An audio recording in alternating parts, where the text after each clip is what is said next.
உன் தலைகளை தாழ்த்தி ஜெபம் செய்வோம். எங்களை அதிகமாக நேசிக்கிற நல்ல பிதாவே இயேசப்பா, இந்த நல்ல நாளுக்காக நன்றி செலுத்துகிற ராஜா இயேசப்பா. இந்த நேரத்தில் தகப்படி ஒரு சபையாக உங்களை நோக்கி பார்க்க நீங்க தந்த கிருபைக்காக நன்றி ராஜா.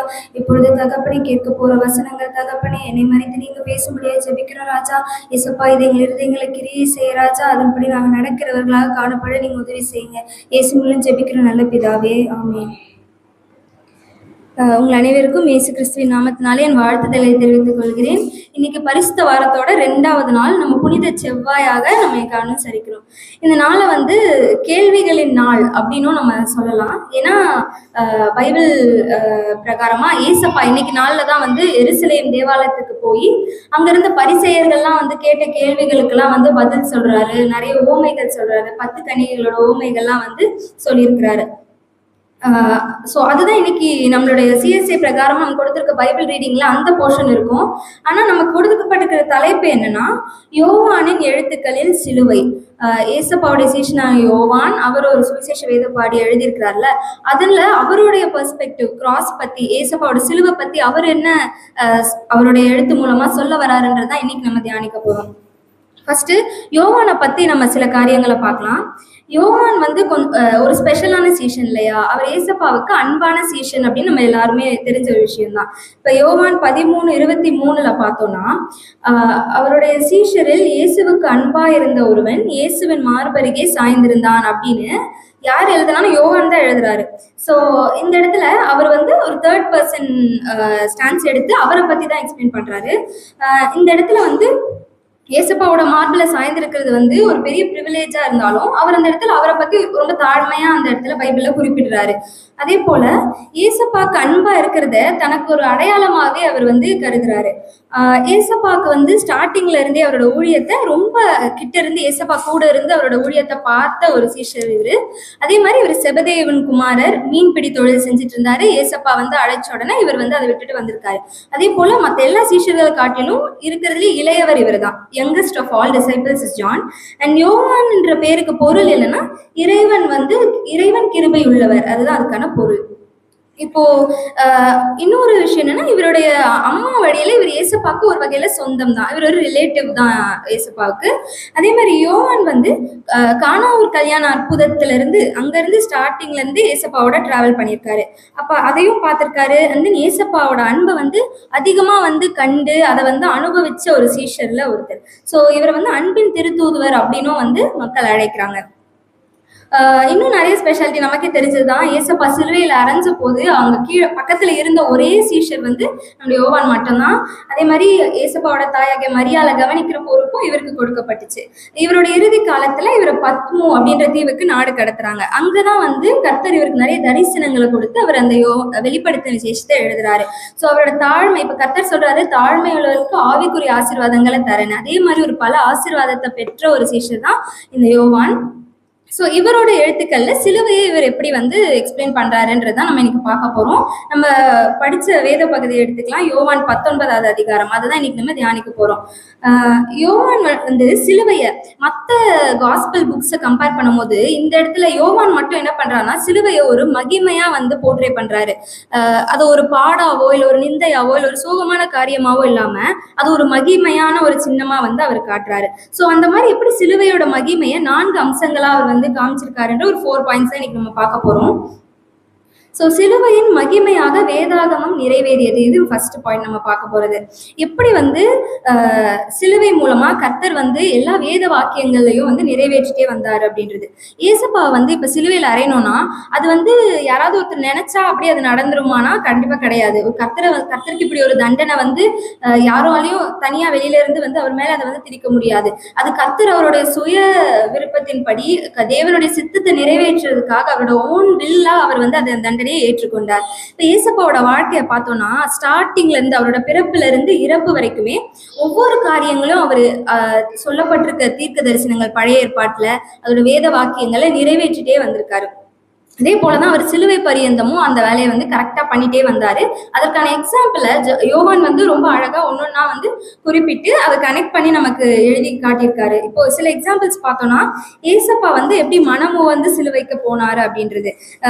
இப்போ ஒருத்தருக்கு வந்து மரண தண்டனை, இந்த சிலுவையில தண்டனை வந்து கொடுத்தாங்கன்னா, அவங்க வந்து ரொம்ப ஈஸியா அதை அக்செப்ட் பண்ணிட்டு யாரும் போயிட மாட்டாங்க. பொதுவா அந்த மாதிரி தண்டனை பெற்றவர்கள் என்ன பண்ணுவாங்கன்னா, அந்த மரணத்தோட கொடூரத்தை நினைச்சு பார்த்து அதோட அதுல பீதி அடைஞ்சு அதை எதிர்த்து ரொம்ப போராடுவாங்களாம். அப்ப அவங்க ஒரு ஒரு மிருகத்தை அடிக்கிற மாதிரி அடிச்சு இழுத்துட்டு போவாங்களாம் யூஸ்வலா. ஆனா ஏசப்பா இந்த இடத்துல எந்த வார்த்தையுமே பேசாம அதை அவர் அக்செப்ட் பண்ணிக்கிறாரு, அந்த அவருக்கு கொடுக்கப்படுற இந்த தண்டனையை. சோ இது வந்து யோவான் 10ஆம் அதிகாரம் 17, 18 எடுத்தவர்கள் வாசிக்கும். யோவான் 10ஆம் அதிகாரம் வசனங்கள் 17 மற்றும் 18. நான் என் ஜீவனை மறுபடியும் அடைந்து கொள்ளும் பொழுது அதை கொடுக்கிறபடியினால் பிதா என்னில் அன்பாயிருக்கிறார். ஒருவரும் அதை என்னிடத்திலிருந்து எடுத்துக்கொள்ள மாட்டான். நானே அதை கொடுக்கிறேன். அதை கொடுக்கவும் எனக்கு அதிகாரம் உண்டு. அதை மறுபடியும் எடுத்துக்கொள்ளவும் எனக்கு அதிகாரம் உண்டு. இந்த கட்டளையை என் பிதாவிடத்தில் பெற்றுக்கொண்டேன் என்றார். ஸோ பிதாவின் சித்தத்தை பெற்றுக்கொண்டதுனால அவரே சொல்றாரு, நானே என்னோட இந்த வாலண்டியரா இந்த வேலையை வந்து நான் செய்ய போறேன் அப்படின்னு சொல்லிட்டு. இப்ப அதே மாதிரி இப்ப ஏசாயா 53:7 பார்த்தோம்னா, அவர் நெருக்கப்பட்டும் ஒடுக்கப்பட்டும் இருந்தார், ஆனாலும் தம்முடைய வாயை அவர் திறக்கவில்லை அப்படின்னு பாக்குறோம். இதை வந்து யோவானும் இந்த இடத்துல மென்ஷன் பண்ணி காட்டாரு, எப்படி அவர் அமைதியா அந்த சிலுவையை ஏற்றுக்கொண்டு அவர் வந்து நடந்து போறாருன்னு. அதே போல ஏசப்பாவோட ஆடையை வந்து பங்கிடுறாங்க. அதுக்கும் வந்து சங்கீதம் 22:18 இருக்கிற ரெஃபரன்ஸ் இருக்கு. அதே போல யோவானும் அதை குறிப்பிட்டு காட்டுறாரு, என் வஸ்திரங்களை தங்களுக்குள்ளே பங்கிட்டு என்னுடைய பேரில் சீட்டு போடுகிறார்கள்ன்ற வேத வாக்கியத்தை இந்த இடத்துல ஏசப்பா நிறைவேற்றாரு அப்படின்னு எழுதுறாரு. அதே போல ஏசப்பா வந்து தாகமா இருந்தாரு நம்ம வாசிக்கிறோம். அதுவும் சங்கீதம் 64:21 படி என் தாகத்துக்கு காடியை குடிக்க கொடுத்தார்கள் அப்படின்னு இருக்கு. அப்ப யோவானும் அதை குறிப்பிட்டு யோவான் 19ஆம் அதிகாரத்துல எழுதுறாரு, இதுவும் நிறைவேறிடுச்சு. அடுத்து அப்ப கிறிஸ்துவோட பாடு, அவர் எப்படியாக பாடுபட்டு பலவீனங்களை அனுபவிச்சு அவரோட உடல்ல ஏற்படுற அந்த எல்லா சோர்வு எல்லாத்தையுமே அந்த பாட வந்து சங்கீதம் 22:14-18 டீட்டெயில்டா வந்து தீர்க்க தரிசனம் எழுதியிருக்காங்க, எப்படிப்பட்ட ஒரு பாடுக்குள்ளாக ஏசப்பா வந்து போக போறாரு அப்படின்றத. அதையுமே ஏசப்பா யோவான்ல பார்க்கும்போது டீட்டெயில்டா என்னெல்லாம் நடந்துச்சுன்னு எழுதியிருக்காங்க. அப்புறமா அவருடைய எலும்புகளில் ஒன்று கூட முறிக்கப்படாது, அதுவும் தீர்க்க தரிசனம், அதுவுமே இந்த இடத்துல நிறைவேறது. யோவான் 19:36 அவர் எழுதுறாரு, அவருடைய எலும்புகளில் ஒன்றும் முறிக்கப்படுவதில்லை என்கிற வேத வாக்கியம் நிறைவேறும்படி இவைகள் நடந்தது அப்படின்னு. அதே போல சகரியா 12:10 ஒரு தீர்க்க தரிசனம் இருக்கு, தாங்கள் குத்தின எண்ணெய் நோக்கி பார்த்து புலம்புவார் அப்படின்னு இருக்கு. அதையுமே இந்த இடத்துல வந்து நம்ம யோவானோட ரெஃபரன்ஸோட பாக்குறோம். ஸோ இது எல்லாமே யோவான் வந்து ஒரு காரியமா எழுதி இது எல்லாத்தையும் ஏசப்பா வந்து இது நிறைவேறியது, இந்த வேத வாக்கியம் நிறைவேறியது. அப்போ எல்லாமே கரெக்டா வேத வாக்கியங்களின்படி ஏசப்பா சிலுவையில வந்து ஒவ்வொரு காரியமாக நிறைவேற்றினார்ன்றதுக்கு யோவான் ஒரு எக்ஸாம்பிளா நமக்கு தராரு. ரெண்டாவது காரியம் என்னன்னா, சிலுவை மகிமையின் அடையாளமாகவே மாறியது. எப்படி வந்து அந்த இடத்துல ஏசப்பாவோட மகிமை அந்த சிலுவையில வந்து வெளிப்பட்டது, அதுக்கு ஒரு அடையாளமா அந்த சிலுவை மாறியதுன்னு நம்ம பார்க்க போறோம். இப்போ ஏசப்பா வந்து யூஸ்வலி இந்த சிலுவையில் அறையப்பட போறவங்களோட அந்த பனிஷ்மெண்ட் எப்படி இருக்கும்னா, அவங்க வந்து நடந்து அந்த சிலுவையை அவங்களே சுமந்துக்கிட்டு போகணும் ஒரு விஷயம் அந்த இடத்துக்கு. இன்னொன்று அப்படி போகும்போது அந்த ஊர்வலத்துக்கு முன்னாடி ஒருத்தர் என்ன பண்ணுவாங்கன்னா, ஒரு பதாகை, அந்த ஒரு பலகையில அவங்க செய்த குற்றத்தை எழுதி அதை லீட் பண்ணிட்டு போவாங்க அந்த ஊர்வலத்தை. இது எதற்காக அவங்க இப்படி ஒரு சட்டம் வச்சிருக்காங்கன்னா, இந்த ரோம சட்டத்தை நீங்க மீறினீங்கன்னா உங்களுக்கு இதுதான் தண்டனை அப்படின்ற அந்த ஒரு பயத்தை வந்து அந்த மக்கள் கிட்ட உண்டாக்குறதுக்காக இப்படி ஒரு பிராக்டிஸ் அவங்க வந்து வச்சிருந்தாங்க. அப்போ இப்ப இங்க என்ன ஆகுதுன்னா, இன்னொரு விஷயம் என்னன்னா, யூத சட்டத்துல வந்து இன்னொரு விஷயம் என்ன இருக்குன்னா, இந்த மாதிரி ஒரு மரண தண்டனை, சிலுவை தண்டனை ஒருத்தர் கொடுக்குறாங்க அப்படின்னா, கொடுத்த உடனே இப்ப ஏசுப்பாக்கு நடந்த மாதிரி உடனே அவங்களை கொண்டு போய் சிலுவையில் அரைஞ்சிருவாங்கன்னா இல்ல, ஒரு 2-3 நாள் இடையில அவங்களுக்கு கொஞ்சம் கேப் விடுவாங்களாம். எதுக்காகனா, இப்ப இவர் ஒரு குற்றமற்றவர் இல்ல குற்றம் இல்லாதவர், அதுக்கான சாட்சிகள் எதனா எக்ஸ்ட்ரா கிடைக்குமா அப்படின்னு பாக்குறதுக்காக சில நாட்கள் அவங்க விட்டுட்டு தான் இந்த தண்டனையை இம்ப்ளிமெண்ட் பண்றாங்க. ஆனா இந்த இடத்துல ஏசப்பாவுக்கு அது நடக்கல. உடனே வந்து அந்த தண்டனை கிடைச்சோன்னு அப்படியே அவர் கொடுத்து அப்படியே அவரை கொண்டு போய் சிலுவையில் அறையிறாங்க. இதை பார்க்கும்போது இங்கேயுமே ஏசப்பா அவர் எப்ப நான் வந்து மறிக்கணும், நான் எப்ப வந்து கரெக்டா உயிர் தெழணும்ட்டு அவருடைய சொந்த தேவனுடைய சித்தத்தின்படிதான் எல்லாமே நடந்திருக்குன்றதை நம்ம பார்க்கிறோம். இப்ப பிலாத்து வந்து அதே மாதிரி ஒரு 6 வாட்டி வந்து கேட்கிறாரு, இந்த மனுஷகிட்ட நான் எந்த குற்றமுமே பார்க்கலையே, இவர் என்ன தப்பு செஞ்சாரு அப்படின்னு சொல்லி கேட்கும் போது எதுவுமே அவருக்கு வந்து எந்த ரீசனுமே அவருக்கு இல்லை, இது மாதிரி ஏன் நடக்குது அப்படின்றதுக்காக.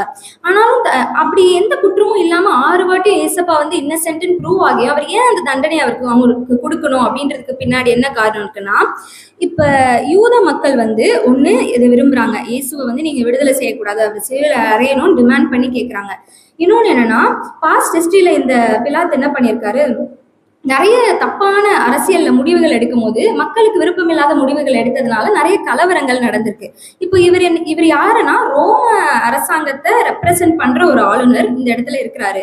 அப்போ இந்த மாதிரி நிறைய கலவரங்களை உண்டாக்கக்கூடிய சர்ச்சையான நிறைய டெசிஷன்ஸ் அவர் எடுத்தனால இப்ப ரோம அதிகாரிகளுக்கு தகவல் போயிருக்கும், இந்த மாதிரி பிலாத்து பண்றது சில விஷயங்கள் வந்து சரியில்லாதனால நிறைய பிரச்சனைகள் போய்கிட்டு இருக்கு, ஏற்கனவே பிரச்சனை போயிட்டு இருக்கு. இப்போ இந்த மாதிரி ஒரு சுச்சுவேஷன் ஏசப்பா வச்சு வரும்போது இவருக்கு என்னன்னா ஒரு பயம், எங்க இப்ப நான் வந்து இவங்களுக்கு எதிராக ஒரு முடிவை நான் எடுத்துட்டேன்னா என் பதவிக்கு எதனா பிரச்சனை வந்துருமோ, இல்ல என் உயிருக்கு எதனா பிரச்சனை வந்துருமோன்னு அவர் பயப்படுறாரு. இன்னொரு காரியம் என்னன்னா, யோவான் 19:12 வாசிச்சோம்னா, முதல் பிலாத்து அவரை விடுதலை பண்ண வகை செய்தார். யூதர்கள் அவனை நோக்கி, இவனை விடுதலை பண்ணினால் நீர் ராயனுக்கு சிநேகிதன் அல்ல, தன்னை ராஜா என்கிறவனோ அவன் ராயனுக்கு விரோதி என்று சத்தமிட்டார்கள். ஸோ பேசிக்கலி அவர் ஒரு டைட் கார்னரில் போட்டு ஃபோர்ஸ் பண்ணி இந்த முடிவை வந்து எடுக்க வைக்கிறாங்க. நீங்கள் வந்து இந்த மாதிரி அவரை விடுதலை பண்ணீங்கன்னா நீங்கள் வந்து நம்மளுடைய ஆளுநருக்கு வந்து நீங்கள் வந்து விரோதி மாதிரி ஆகிடுவீங்கன்னு சொல்லி. ஸோ அவருக்கு வேற வழி இல்லை, அதனால ரொம்ப ஃபோர்ஸ்ஃபுல்லாக இந்த முடிவை வந்து அவர் எடுக்கிறாரு. ஆனால் இப்போ வந்து இந்த சிலுவைக்கு மேலே அந்த பதாகைகளை எழுதுறதுக்கோ இல்லை அதை போடுறதுக்கோ எந்த குற்றமோ அவர்கிட்ட இல்லை அவங்களுக்கு சொல்றதுக்கு. அப்போ எதுவும் இல்லாதப்போ என்ன பண்றாருன்னா, இங்கதான் ஒரு ட்விஸ்ட் வருது. அவர் என்ன பண்றாரு, ஏசப்பாக்கு மேல அவருக்கு இவர்கிட்ட நான் எந்த குற்றமும் பார்க்கல, இவருக்கு எதனா ஒரு நல்லது பண்ணுவோன்ற நல்ல எண்ணத்துல அவர் பண்ணல. ஆனா அவருக்கு என்னன்னா, இந்த யூத மக்கள் மேல அவருக்கு ஒரு கடும் கோபம், எப்படியாவது இவங்களை பழி வாங்கணும், எல்லா விதத்துலயும் இவங்க வந்து என்னை வந்து ரொம்ப பவர்லெஸ்ஸா ஃபீல் பண்ண வச்சிருக்காங்க. ஏன்னா இயேசப்பா விஷயத்துல வரும்போது யூதர்கள் ஒண்ணு அவரை வெறுக்கிறாங்க, இன்னொரு பக்கம் நிறைய மத தலைவர்கள் தான் எல்லாம் இவரை சம்மந்தப்பட்ட இந்த மக்களை தூண்டி விடுறதா இருக்கட்டும், எல்லா முடிவுகளை எடுக்கிறதுக்கு ஒரு பின்புலத்தை இந்த மத தலைவர்கள் தான் செயல்பட்டிருக்காங்க. அதனால இந்த பிலாத்துக்கான அதிகாரம் அவருக்கு வந்து அந்த இடத்துல அவர் ரொம்ப பவர்லெஸ்ஸா ஃபீல் பண்ணனால, சரி எப்படியாவது இவங்களுக்கு இப்ப நான் எதனா ஒரு இந்த இடத்துல பண்ணணும், இவங்களுக்கு ஒரு ரிவெஞ்ச் மாதிரி அவர் யோசிக்கிறாரு. அப்போ இப்ப யூத மக்கள் பகிரங்கமா ஒரு அறிவிப்பு சொல்றாங்க, சீசரை தவிர எங்களுக்கு வேற அரசன் இல்லை அப்படின்னு சொல்லி, இயேசுவெல்லாம் எங்களால அரசரா ஏற்றுக்கொள்ள முடியாதுன்னு. இப்ப இவர் யோசிக்கிறாரு, என்ன பண்றாருன்னா ஒரு போர்டுல நசரேயனாக இயேசு யூதர்களின் ராஜான்னு எழுதுங்கன்னு சொல்லிடுறாரு. இவரோட இன்டென்ஷன் என்னன்னா, இப்ப நாசரேத்துன்ற ஊர் வந்து கலிலேயா கடலுக்கு மேல பக்கத்துல இருந்த ஒரு முக்கியமற்ற ஒரு, யாருமே அவ்வளவா அதெல்லாம் நோக்கி பார்க்கும்போது எந்த ஒரு ஃபேமஸான காரியமும் இல்லாத ஒரு ஸ்லம் மாதிரின்னு வச்சுக்கோமே, அந்த மாதிரி முக்கியமற்ற ஒரு நகரமா இருந்திருக்கு. அதனாலதான் இப்ப யோவான் 1வது அதிகாரத்திலேயே 45-46 பார்க்கும்போது நாத்தான்வேல் கேட்கிறாரு, நாசரேத்திலிருந்து யாதொரு நன்மை உண்டாகக்கூடுமோ அப்படின்னு கேட்கிறாரு ஏசப்பாவை பத்தி ஃபர்ஸ்ட் டைம் கேள்விப்பட்டப்போ. அப்போ இந்த மாதிரி ஒரு நாசரேத்துல இருந்து அவர் எழுதும் போது நாசரேத்தில் இருந்து வந்து ஒரு இயேசுவாக அந்த அதையும் மென்ஷன் பண்றாருல போர்ட்ல இருந்து. ஸோ பிலாத்து வந்து யூதர்களை வந்து ஒரு வகையில ஏளனம் செய்யறதுக்காக இதை வந்து பண்ணியிருக்காரு. ஸோ இப்படி நாசரேத்துல இருந்து வந்து இப்படி ஒரு பலவீனமான மனுஷன் தான் உங்க ராஜாவா அப்படின்னு மக்களை வந்து ஏளனம் பண்ற மாதிரி அவர் வந்து அந்த பதாகையில வந்து எழுத சொல்றாரு. அதுவும் அதை 3 மொழிகள்ல எழுதுறாங்க, எபிரேயம், கிரேக்கம், லத்தீன். எபிரேயம் வந்து யூதர்களோட மொழி, கிரேக்கம் வந்து அவங்களோட பண்பாட்டு மொழியாம், அப்புறம் லத்தீன் வந்து ரோமானியர்களோட அதிகாரப்பூர்வ மொழி. ஸோ 3 மொழியில எழுதி பார்க்குற எல்லாருக்கும் தெரியட்டும், எல்லாருமே இதை படிக்கட்டும், இதுதான் அவரோட இன்டென்ஷன் இதை பண்ணதுக்கு பின்னாடி. ஆனா இது என்ன ஆயிடுச்சுன்னா, அவருக்கே தெரியாம ஏசப்பாவோட உண்மையான அடையாளத்தை அவர் உலகத்துக்கு அறிவிக்கிற மாதிரி ஆயிடுச்சு. இந்த மாதிரி அவங்க நசரேயனாகிய இயேசு யூதர்களின் ராஜான்னு எழுதுது. ஏன்னா ஏசப்பா பிறந்தப்போ சாஸ்திரிகள் போய் கேட்கும்போது யூதருக்கு ராஜாவாக பிறந்திருக்கிறவர் எங்கே அப்படின்னு கேட்கிறாங்க. அதே மாதிரி பவனி போகும்போது மக்கள் எல்லாரும் இஸ்ரவேலின் ராஜா ஸ்தோத்தரிக்கப்படத்தக்கவர் சொல்லி அவரை வாழ்த்துறாங்க. அப்படி இருக்கும்போது அவர் உண்மையாக யூதருடைய ராஜாவானவர் தான். ஆனா இந்த பிலாத்தோட இன்டென்ஷன் சரியில்லைனாலும் அவரை வந்து அவருக்கே அறியாம அது ஒரு நல்ல காரியத்தை அவர் வந்து செய்யறாரு. இப்போ இது வந்து பிடிக்காம யூதர்கள் வந்து கேட்டு பாக்குறாங்க, இந்த மாதிரி அவர் அப்படி சொல்லிக்கிட்டாருன்னு எழுதுங்க அப்படின்னு சொல்லி. ஆனா இவர் வந்து மறுத்துடுறாரு, இந்த இடத்துல நான் என் முடிவு தான், இந்த மாதிரி நான் எழுதுதான் சொல்லிடுறாரு. அப்போ இந்த அறிவிப்பு பலகை வந்து ஒரு வகையில ஏசப்பா உலகத்துக்கே ராஜா அப்படின்றத இன்னைக்கு நம்ம எல்லாருக்குமே அறிவிக்கிறதா இருக்கு. இன்னொரு வகையில நம்ம ஏசப்பா பக்கத்துல ஒரு கல்வன் இருந்தான்ல, அவன் கூட கேட்கிறான், நீங்க உங்க ராஜ்யத்துக்கு வரும்போது என்னை நினைத்தருளுங்கன்னு. இது ஒரு அசம்ஷன் தான். ஒருவேளை இந்த போர்டு வந்து ஒரு நற்செய்தி பிரசுரமா இவர் வந்து இந்த உலகத்தை மீட்க வந்த ராஜான்னு அவனுக்கு உணர்த்தி இருக்கலாம். அந்த இடத்துல அந்த அவனோட மனம் திரும்புதலுக்கு கூட இது வந்து ஒரு டூலா இருந்திருக்கலாம் அப்படின்றது ஒரு அசம்ஷன். 3வது காரியம் என்னன்னா, சிலுவையிலும் அன்பு மற்றும் அனுதாபத்தை வெளிப்படுத்தும் இயேசு. ஏசப்பா வந்து அவருக்கு அன்பா இருந்த சீஷன் யோவான் அண்ட் தென் அங்கே ஒரு 4 பேர் இருக்காங்க. ஸோ அங்கே நிறைய போர் சேவகர்கள், அதிகாரிகள் இந்த தண்டனையை வந்து அவருக்கு கொடுக்கறதுக்காக நிறைய பேர் இருந்தாலும் அதுக்கு மத்தியில் ஒரு 5 பேர் ரொம்ப தைரியமாக நின்றுட்டு இருக்காங்க. அதில் 4 பேர் பெண்கள், ஒருத்தர் இந்த யோவான் என்ற சீஷன். அது வந்து மரியாள், சலோமி, கிளியோப்பாவின் மனைவியாகிய மரியாள், மகதலேனா மரியாள், இவங்க அப்புறம் இந்த யோவான் என்ற சீஷன் 5 பேரும் நின்று பார்த்துட்டு இருக்காங்க. இப்போ இந்த இடத்துல நம்ம இயேசுவின் தாயாகிய மரியாளோட இடத்துல நம்ம யோசிச்சு பார்த்தோம்னா, அவங்களோட சொந்த மகனே இந்த மாதிரி அவங்க வந்து இப்படி ஒரு தண்டனை கொடுத்து அவர் அந்த வேதனையோட தொங்குறாரு. அதை இவங்க பார்க்கும்போது அவங்க எந்த இடத்துலையுமே அவங்க அழுததாகவோ இல்லை ஒரு பதற்றம் அடைந்ததாகவோ இல்லை ரொம்ப ரியாக்ட் பண்ணதாகவோ நம்ம பார்க்கல. அவங்க பக்கத்துலேயே இருந்த யோவான் தான் இதை எழுதுறாரு. ஆனால் அந்த மாதிரி எந்த ஒரு காரியத்தையுமே இந்த இடத்துல அவங்க மென்ஷன் பண்ணல. அப்படின்னா என்ன அர்த்தம்னா, அவங்க அந்த இடத்துல தேவனுடைய சித்தத்தை புரிந்து கொண்டு என்ன பண்றாங்கன்னா, ஒரு மௌனத்தோட அந்த துன்பத்தை அவங்க வந்து ஏற்றுக்கொள்றாங்க. அமைதியா அந்த இடத்துல நின்று பார்த்துட்டு இருக்காங்க. இங்கதான் நம்ம ஏசப்பாவோட அன்பு. அவர் எந்த மாதிரியான ஒரு சூழ்நிலையில ஒரு கொடூரமான தண்டனை பெற்று அவர் அந்த இடத்துல மறிக்க போற தருவாயில தொங்கும் போது கூட அவர் வந்து அவரோட அன்பு தான் அங்க வந்து அவருக்கு முக்கியமா காட்டுறாரு. அவங்க இவ்வளவு நாள் நம்மளை பார்த்துட்டு இருந்த தாயானா, அதனால அவங்க மேல நம்ம அன்பு கொள்ளணும்னு சொல்லி அவங்க வந்து இந்த சீஷனை வந்து அவங்களை பார்த்து கொள்கிற ஒரு பணியை வந்து தராரு. ஸோ ஏசப்பா இந்த இடத்துலயுமே மரியாள் மட்டும் மேல இல்லை, நம்ம இந்த உலகத்தோட எல்லா பாவத்திலையும் வந்து அந்த உலகத்துக்காக, இந்த மக்களுக்காக தான் வந்து அந்த பாவத்தெல்லாம் போக்குறதுக்காக பிதா சித்தத்தின்படி நம்ம மேல இருக்க அன்புனாலதான் அவர் வந்து அந்த சிலுவையில மறிக்கிறார். ஸோ இந்த இடத்துல இந்த சிலுவை வந்து மரியாதை தாண்டி இந்த உலகத்திற்கு எல்லா மக்களுக்கும் அன்பின் சின்னமா கூட நம்ம இந்த இடத்துல பாக்குறோம். கடைசியா வந்து சிலுவையில ஏசப்பா சாத்தானை வந்து வெற்றி சிறக்கிறார். இந்த 4 சுவிசேஷ வேத பகுதியிலையும் பார்க்கும்போது மத்தேயு, மார்க்கு, லூக்காலெல்லாம் இல்லாத ஒரு விஷயம் இந்த யோவான் வந்து எழுதியிருக்காரு, அந்த முடிந்தது அப்படின்ற வார்த்தை. ஸோ அது என்னன்னா, ஏசப்பா வந்து நம்ம இவ்வளவு நேரம் பார்த்த மாதிரி தேவனுடைய சித்தத்தின் எல்லாவற்றையும் கரெக்டா ஒன்னொன்னா செஞ்சு எல்லா காரியங்களையும் நிறைவேற்றி முடிச்சாரு. அதை தான் அந்த இடத்துல அவர் குறிப்பிட்டு இந்த மாதிரி முடிந்தது அப்படின்னு சொல்லி அவர் வந்து தன் ஜீவனை விடுகிறார். ஸோ அதே போல இந்த இடத்துல ஏசப்பா சிலுவையில சாத்தானை வெற்றி சிறக்கிறதுனால நம்ம இன்னைக்கு வரைக்கும் அதை ஒரு வெற்றி சின்னமாக கூட பார்க்கிறோம். ஸோ நம்ம வந்து யோவானின் எழுத்துக்களின் சிலுவைனா நம்ம இவ்வளவு பார்த்தபடி யோவான் சிலுவையை வந்து ஒரு மகிமையின் சின்னமா பார்க்கறாரு. வேத வாக்கியங்கள் நிறைவேற்றுகிற ஒரு அடையாளமா அது இருக்கு. அன்பின் சின்னமாகவும் இருக்கு. வெற்றியின் அடையாளமாகவும் இந்த சிலுவை நமக்கு இருக்கு. யோவானின் எழுத்துக்களின் படி அவர் நமக்கு காட்ட விரும்புகிறது. ஸோ இன்னைக்கு நம்ம பாடின பாட்டும் அதே போல ரொம்ப ஆப்டா இருந்துச்சுல்ல, சிலுவையின் நிழலில் அனுதினம் அடியான் சாய்ந்திலை பாராடுவேன். ஒரு லைனுமே ரொம்ப இப்ப நம்ம வந்து நம்மளும் இந்த யோவான் திருச்சபையாரா ஒரு யோவானை போல தாழ்மையிலையும் சரி, அவர் தாழ்மையா இருந்தனால நிறைய அவருக்கு இந்த ஆவியின் வரங்கள்லாம் கிடைச்சது. அதே போல அவர் ஏசப்பாவோட நெருங்கி பழகினார்ல, நம்மளும் நெருங்கி பழகும் போதுதான் அவருடைய அன்பு முழுசா நம்ம வந்து உணர முடியும். அதே மாதிரி அவர் மேல நம்மளும் வந்து அன்பு கொள்றதுக்கு நமக்கு வந்து ஏதுவா இருக்கும். ஸோ கர்த்தர் வந்து கூட நெருங்கி பழகும் போது இந்த சிலுவையை வந்து நம்ம இந்த மாதிரியாக அது ஒரு சோர்வான காரியமாவோ இல்லை அது ஒரு துக்கத்தையோ இல்லை துன்பத்தையோ வந்து குறிப்பிடுகிறதாகவோ இல்லாம அது ஒரு மகிமையான ஒரு வெற்றியின் சின்னமாக நம்ம வந்து அதை நம்ம வாழ்க்கையில வந்து நம்ம பார்க்கறதுக்காக யோவான் வந்து இந்த இடத்துல அவருடைய எழுத்துக்கள் மூலமாக இதை குறிப்பிடுகிறார். கர்த்தர் தாமே இந்த திருவசனங்களை ஆசீர்வதிப்பார்.